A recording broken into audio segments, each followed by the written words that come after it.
Jesse Waters believed he could shape the conversation the same way he usually does on Fox News. He cut off Congresswoman Jasmine Crockett 9 different times within 3 minutes, interrupting every attempt she made to speak.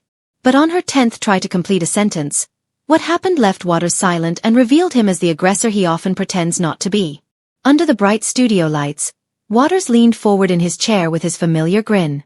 He had invited Crockett onto Jesse Waters' primetime, expecting another guest he could easily overpower.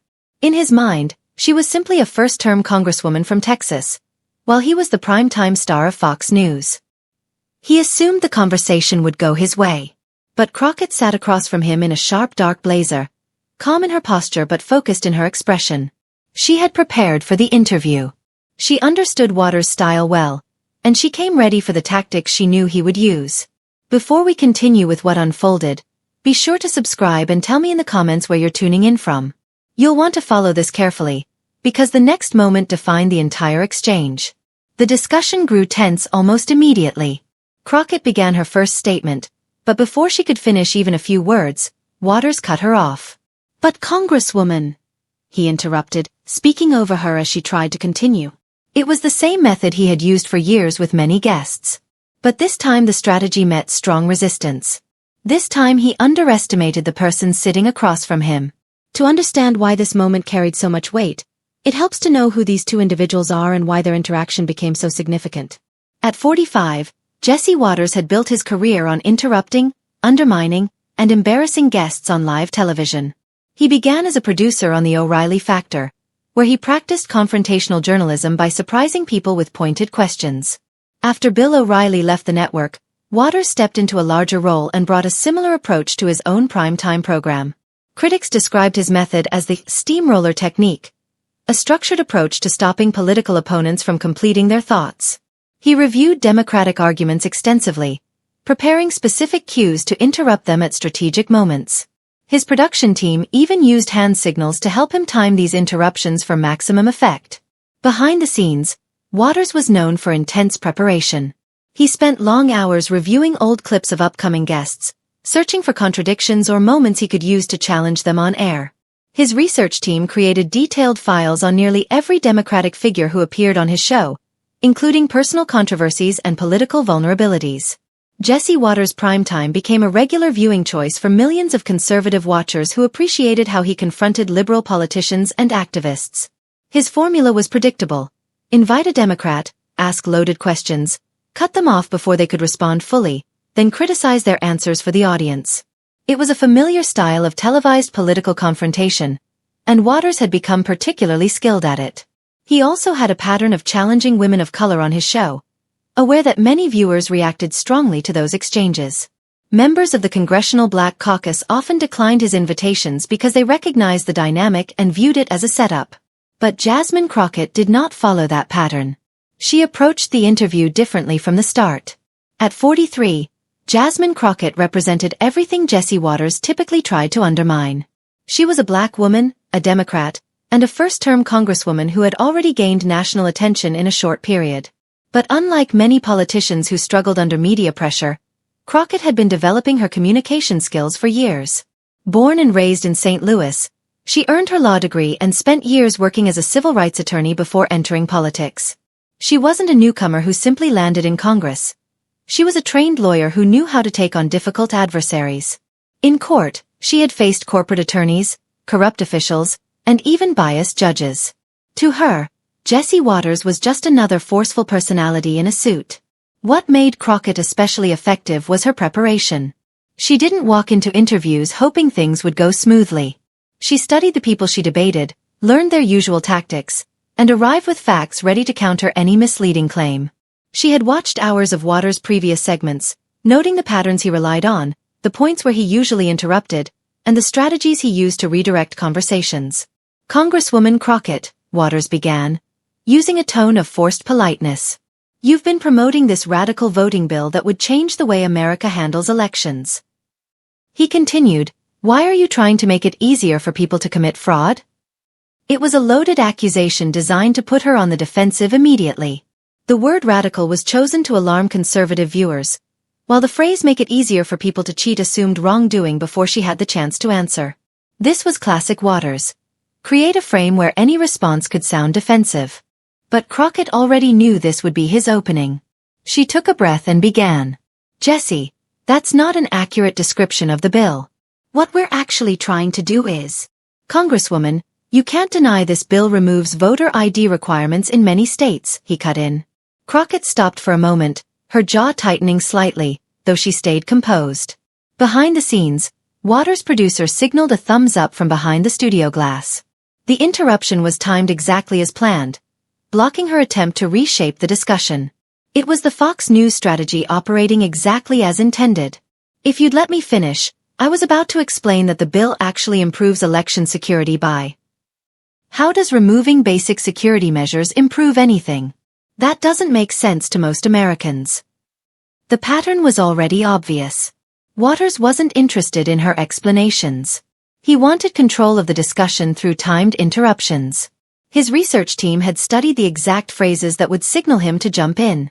Terms like strengthen election security, voter access, and federal standards were all marked as triggers in his preparation notes. But Crockett had seen this strategy before. She adjusted her approach, speaking faster to make her point before he could interrupt again.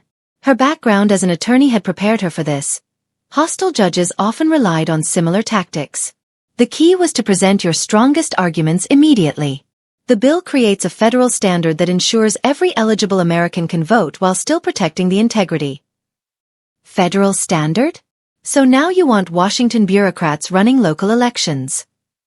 Waters leaned forward as he interrupted, using one of his signature moves meant to appear forceful and in control. His viewers appreciated these confrontational moments. The phrase Washington bureaucrats had been tested extensively with focus groups to generate strong reactions among the Fox audience. Crockett's eyes tightened briefly, but her tone remained even. Jesse, if you keep interrupting me, your viewers won't actually hear the facts about this legislation. This was her first direct call-out of his behavior, and it thrown him slightly off balance. Most guests either folded under his interruptions or became irritated, which only helped his technique. But Crockett chose a different method. She addressed the interruption calmly without losing composure. Waters leaned back, that familiar smirk widening. He was clearly enjoying himself. I'm just asking the tough questions the mainstream media refuses to ask, Congresswoman. It was his usual fallback, casting himself as the independent truth-teller while implying that Crockett only faced easy interviews elsewhere. His team had trained him to use this line whenever guests challenged his approach. It usually pushed people back into a defensive posture. Then let me answer them, Crockett replied, her voice now carrying a firmer tone. The federal standards would actually prevent the type of voter suppression we've seen in states like... Voter suppression? Come on, Congresswoman. Asking for ID to vote isn't suppression, it's common sense. The interruptions were becoming more rapid, and Waters seemed increasingly confident. His producers were probably pleased as viewers tuned in to watch another Democratic guest get overshadowed on live television. The control room was likely monitoring rising engagement metrics in real time. But Crockett's expression was beginning to shift. The polished political demeanor was giving way to the sharp-edged attorney beneath it. She had been patient, courteous, and restrained. But after 4 consecutive interruptions, her patience had limits, and her strategic thinking was moving into another mode. In her years in the courtroom, she learned that sometimes you had to let opposing counsel reveal their own arrogance before delivering your strongest response. If you'd let me finish, I was about to explain that the bill actually enhances election security. How does removing basic security measures enhance anything? That doesn't make sense to most Americans. The pattern was already obvious. Waters wasn't interested in her explanations. He was focused on directing the narrative through well-timed interruptions. His prep team had highlighted the exact phrases that would signal him to cut in. Terms like strengthen election security, voter access, and federal standards were all flagged in his notes. But Crockett had seen this strategy before. She adjusted her approach, speaking faster to make her point before he interrupted again. Her legal training had shown her how hostile judges often used similar techniques, and the key was to deliver the strongest points up front. The bill establishes a federal standard that ensures every eligible American can vote while still protecting election integrity. Federal standard? So now you want Washington bureaucrats running local elections. Waters leaned forward as he delivered the interruption, His signature move meant to look forceful and in control. His audience enjoyed this combative style, the sense that he was pushing back against government overreach. The phrase Washington bureaucrats had been tested to provoke the strongest reaction among Fox viewers. Crockett's eyes sharpened, though her tone remained even. "Jesse, if you keep interrupting me, your viewers won't actually hear the facts about this legislation." This was her first direct challenge to his behavior, and it caught Waters off balance for a split second. Most guests either folded under his interruptions or became flustered and defensive. Exactly what he wanted. But Crockett was doing something else entirely. Calling out his conduct while staying composed. Waters leaned back with his familiar smirk, clearly enjoying the exchange. "I'm just asking the tough questions the mainstream media won't ask, Congresswoman." It was his standard deflection, positioning himself as the truth-teller while implying she was used to easier interviews. His producers had coached him to use this line whenever a guest pushed back. It usually reset the power dynamic. "Then let me answer them," Crockett replied, her voice gaining firmness. The federal standards would prevent the kind of voter suppression we've seen in states like. Voter suppression? Come on, Congresswoman. Requiring ID to vote isn't suppression, it's common sense. The interruptions came even faster now, and Waters clearly relished the control.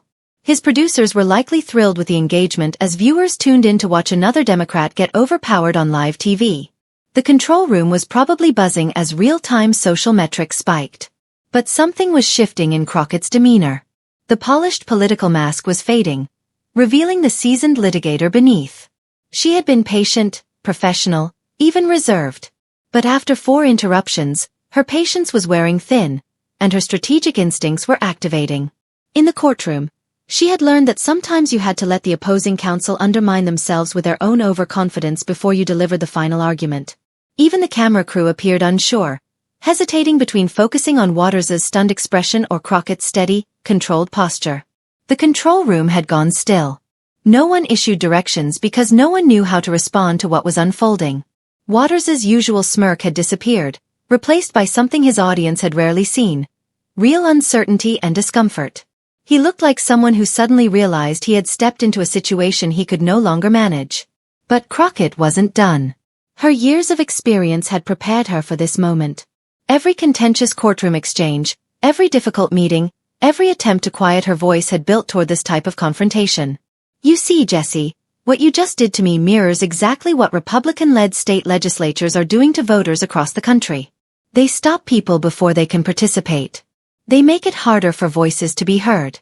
They use their authority to decide who gets a platform and who doesn't." Her voice grew stronger, each sentence clear and deliberate. The camera had tightened on her face, showing her focused expression and the slight smile that suggested she was now fully in control. This was not the defensive guest Waters expected. This was a skilled communicator reframing the discussion on her terms. She leaned forward as she continued, "You cut me off when I mentioned the 750 polling sites closed in Texas. You interrupted when I brought up federal standards. You stopped me again when I cited documented evidence of voter suppression. That's exactly how state governments silence voters. Closing polling places, reducing early voting hours, and adding unnecessary barriers to the ballot." The comparison was straightforward and effective. Waters's own interruptions had become an example of the problem she was describing. He had unintentionally demonstrated the very tactics he insisted weren't real. Waters finally tried to respond, though his tone lacked its usual confidence. "Now hold on a second, Congresswoman." "No, Jesse," Crockett replied, matching his earlier tactics with calm precision. "You've had your turn. You've interrupted me 9 times. Now I'm going to speak." The shift was complete. Waters, known for controlling conversations through constant interjection, was now the one being cut off. He seemed unsure how to react. His typical techniques, smirking, dismissive phrasing, assertive posture, were no longer working. "You invited me here to discuss voting rights," Crockett said steadily. "Instead of letting me share facts, you turned the discussion into a performance meant to diminish and silence me. You've proven my point more clearly than any statistic could." She looked directly into the camera, addressing his viewers. "This is what suppression looks like. It isn't always dramatic. Sometimes it's simply stopping people from finishing a thought. Sometimes it's making sure certain voices never reach the audience. Waters appeared unsettled. His producers were likely giving rapid instructions through his earpiece, but he didn't seem to know how to respond. No guest had ever countered his format this effectively. "And here's the part that stands out, Jesse," Crockett continued, her tone becoming more direct. "You talk constantly about election integrity and ensuring the right people vote, yet you can't even maintain the integrity of a straightforward interview. You won't allow an elected official to finish a sentence about legislation she helped write." The impact was decisive. Waters was no longer in control of the conversation. His behavior now mirrored the very actions he claimed to oppose, silencing someone while presenting himself as a defender of democratic values. Social media reacted immediately. Clips of Crockett's firm, uninterrupted statements were being shared rapidly. Hashtags began trending, including versions of "Crockett destroys Waters" and "Silence no more." Waters made one final attempt to redirect the discussion. "Congresswoman, I think you're being overly dramatic." "Dramatic?" Crockett raised her eyebrows. "Jesse, I'm a civil rights attorney who became a member of Congress to protect voting rights. You're a TV host who earns millions interrupting guests. Which one of us is actually being dramatic here?" At that point, the interview was effectively over. Waters knew it, his production team knew it, and his viewers recognized it. He had been completely outmatched by someone he assumed would be an easy interview. The reaction afterward was unlike anything Fox News had seen in years. Within minutes of the segment ending, social media was flooded with clips, commentary, and breakdowns of what many were already calling one of the most significant on-air reversals in recent cable news history. Twitter reacted first. The hashtag for the interview reached more than 500,000 posts in the first hour. Users shared side-by-side clips of Waters interrupting other guests, demonstrating that Crockett's criticism wasn't limited to this interview. It reflected a long-standing pattern that had rarely been addressed. One widely shared tweet from a former Fox producer read, "I worked at Fox for 5 years. I've never seen Jesse Waters look that deflated." She didn't just defeat him, she revealed his entire strategy. Instagram and TikTok quickly filled with short edits of Crockett's strongest moments, especially her comment about Waters unintentionally proving her point about suppression. Younger activists turned the 9 interruptions into infographics and memes, using the exchange to explain how media framing and silencing tactics operate. The most shared clip was Crockett's direct message to the camera. "This is what suppression looks like." It struck a chord beyond politics, connecting with anyone who had ever felt cut off, ignored, or dismissed. Inside Fox News, executives moved quickly into damage control mode. The network's brand relied heavily on hosts maintaining control over liberal guests. But Crockett had reversed that dynamic so thoroughly that Waters appeared unprepared and unprofessional. Leaked internal emails later showed that several advertisers contacted the network with concerns about being associated with the interview. Waters himself appeared shaken. His usual post-show routine, posting clips and claiming strong performances, was noticeably missing. His Twitter account stayed silent for more than 12 hours, prompting speculation about whether he was facing internal pressure or simply unsure how to respond. When he finally posted, it was an unconvincing attempt to reframe the moment. "Great interview with Congresswoman Crockett tonight. Always good to have tough conversations about important issues." But the replies were harsh. Even some of his own supporters questioned why he had let her challenge him so directly. The Congressional Black Caucus quickly voiced their support for Crockett. Several members posted messages praising her composure and clarity. House Minority Leader Hakeem Jeffries tweeted, "This is what happens when you try to silence a brilliant attorney and public servant. Jasmine just delivered a masterclass in handling aggressive media tactics." But the support didn't stop at predictable political lines.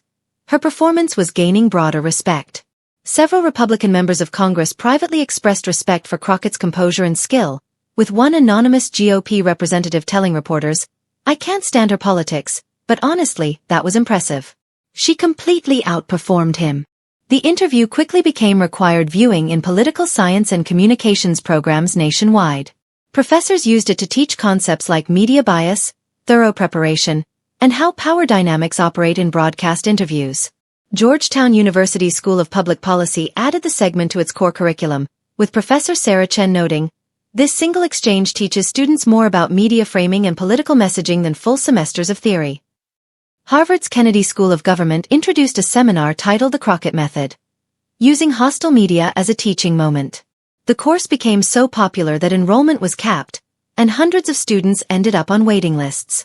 Students studied not only Crockett's arguments but also her timing, body language, controlled pauses, and her ability to shift the direction of the entire conversation.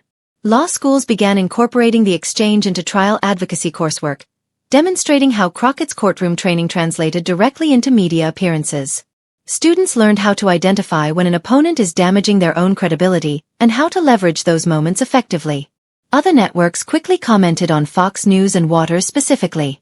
CNN's Anderson Cooper opened his show the following evening by saying, "If you invite someone on 9 times and interrupt them 9 times, you shouldn't be surprised when they use the 10th moment to correct you on live TV."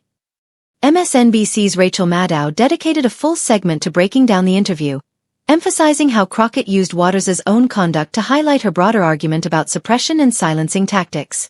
She turned a hostile interview into a clear example of the issue she was discussing, Maddow said. It was smart, disciplined communication. Even some conservative commentators struggled to defend Waters. Several admitted that while they supported his political views, his approach during the interview was unprofessional and ultimately ineffective. Talk radio host Hugh Hewitt, usually supportive of Fox News, said on his program, "Jesse made the rest of us look bad. You can't say you support free speech and then spend 3 minutes blocking someone from speaking." The interview became a turning point in Waters' career. Although he stayed on the air, his style changed noticeably in later interviews. He became more cautious about interrupting guests, especially women and people of color, aware that social media was now monitoring for patterns of bias and silencing. His ratings dropped significantly in the weeks after the Crockett exchange, as even some longtime viewers questioned his approach. Internal Fox data showed that his program lost nearly 200,000 viewers in the key 25 to 54 demographic during the month following the interview.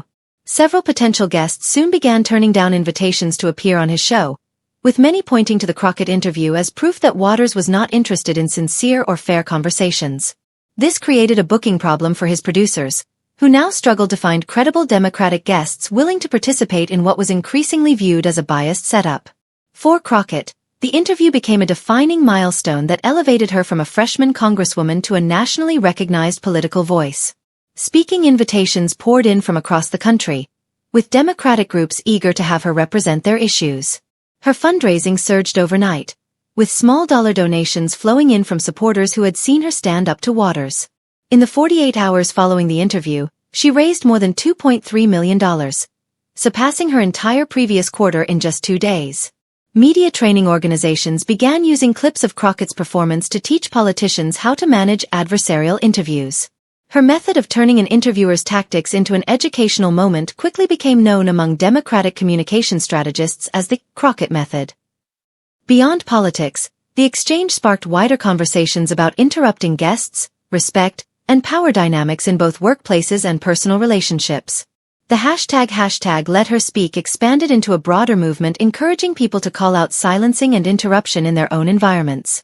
Women's advocacy groups highlighted Crockett as an example of how to respond to situations where men talk over or dismiss them. Her calm but assertive reaction to Waters became a model for dealing with workplace bullies and dismissive colleagues. The interview also renewed discussions on media literacy and the importance of recognizing bias and manipulation in news coverage. Educators used the Waters-Crockett exchange to teach students how to spot loaded questions, interruption techniques, and subtle forms of media influence. Perhaps most significantly, Crockett's clear connection between Waters' interruption tactics and voter suppression efforts provided the voting rights movement with a powerful new metaphor. Activists began using the idea of conversational suppression to explain how marginalized voices are quieted in both media and politics. The interview clips evolved into tools for voter education, helping people understand how suppression occurs not only through obvious actions like poll closures but also through quieter methods that dismiss or minimize challenges to the status quo. Community organizers reported that showing the Waters-Crockett footage helped voters see the broader patterns of suppression present in their own lives. Civil rights organizations embraced the metaphor quickly. The NAACP tweeted, "What Jasmine Crockett revealed about media suppression mirroring voter suppression has given us a teaching tool that will inform Americans for years." The clip became standard viewing at voter registration events and civic engagement workshops nationwide. The Waters Crockett interview set a new benchmark for how political figures can handle hostile media appearances. Rather than simply enduring the situation, Crockett demonstrated that well-prepared, principled politicians could push back against biased framing and use those moments to inform the public. Other Democratic politicians began studying her approach, leading to a new generation of media-skilled progressives unwilling to be overwhelmed by conservative hosts. This shift pressured networks like Fox News to reconsider their interviewing strategies. Aware that guests were now prepared to respond effectively, with support from social media amplification and real-time fact-checking, media training programs in Washington incorporated the Crockett defense into their lessons. These programs taught politicians how to identify suppression tactics and convert them into meaningful teaching opportunities. Her approach soon became a case study in political communication programs at universities around the country. The interview also highlighted the growing influence of social media in amplifying authentic moments of resistance and truthfulness. Crockett's success showed that in the era of viral content, a single strong exchange could reach millions and reshape public narratives. Months later, the Waters-Crockett interview continued to be cited as a pivotal moment in American political media. It demonstrated that the era of unchecked media intimidation was fading, and that prepared, principled politicians could effectively push back against biased hosts.